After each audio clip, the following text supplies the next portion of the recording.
Alright, this is 5th grade Read Aloud. This is text set 3, family. What does it mean to be a part of a family? Our goal for today is to infer the purpose of repetition in the story. The name of this book is This is the Rope, and the author is Jacqueline Woodson. There is a girl jumping rope on the cover. I wonder how a rope could be important in the story. Any ideas? The subtitle says it's a story from the Great Migration. We know a migration is a movement of many people. Let's find out what this story is about.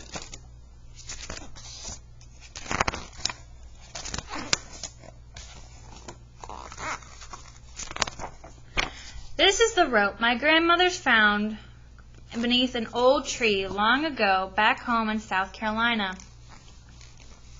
This is the rope my grandfather skipped under the shade of a sweet-smelling pine.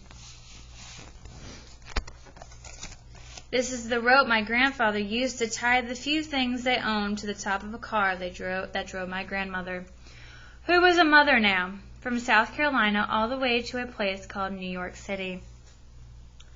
So the author has repeated the title of this book several times. When you notice that sort of repetition, what does it alert you to as a reader?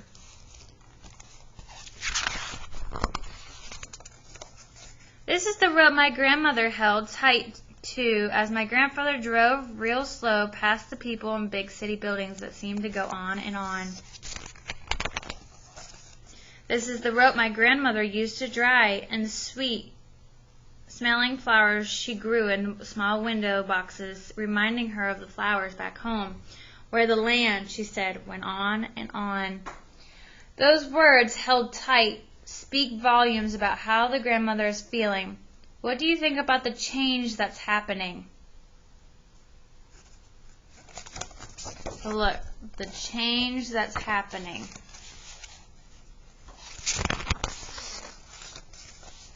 This is the rope my grandmother strung so that my mama's diapers could blow dry in the hot city breeze. And this is the rope my mama tied around the small duckie's neck, then pulled it along, singing, quack, quack, quack.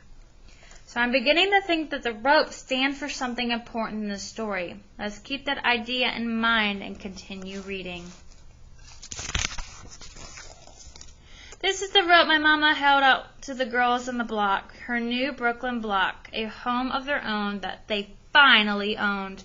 Mama asked shyly, anybody want to play? This is the rope my mama first tripped on as she sang with her friends. Miss Lucy had a baby. She named him Tiny Tim. This is the rope Mama's brother took from her room for some crazy game that little boys play.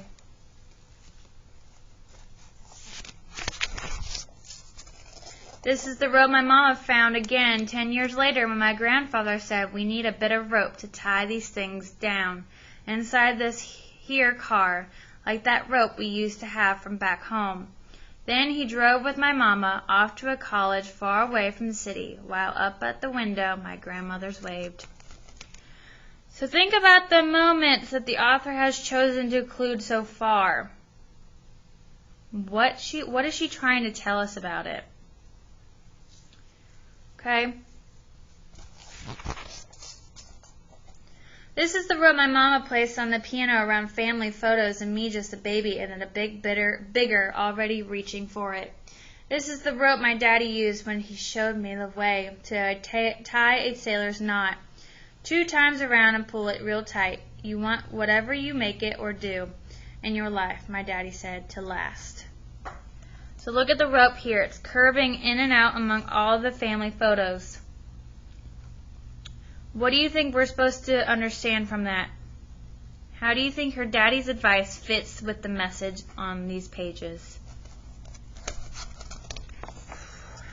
This is the rope my mama turned as he waved to my daddy and taught me to sing the Miss Lucy song out on our sidewalk, right here in Brooklyn, just last Friday night.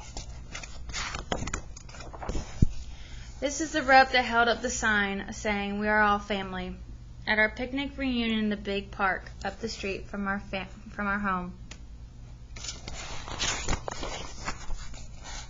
This is the rope, threadbare and graying, that I traded with Grandma for a brand new one. Then I jumped a new jump.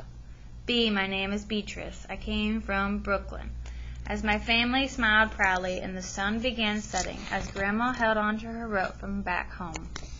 So look, she's got it from back home.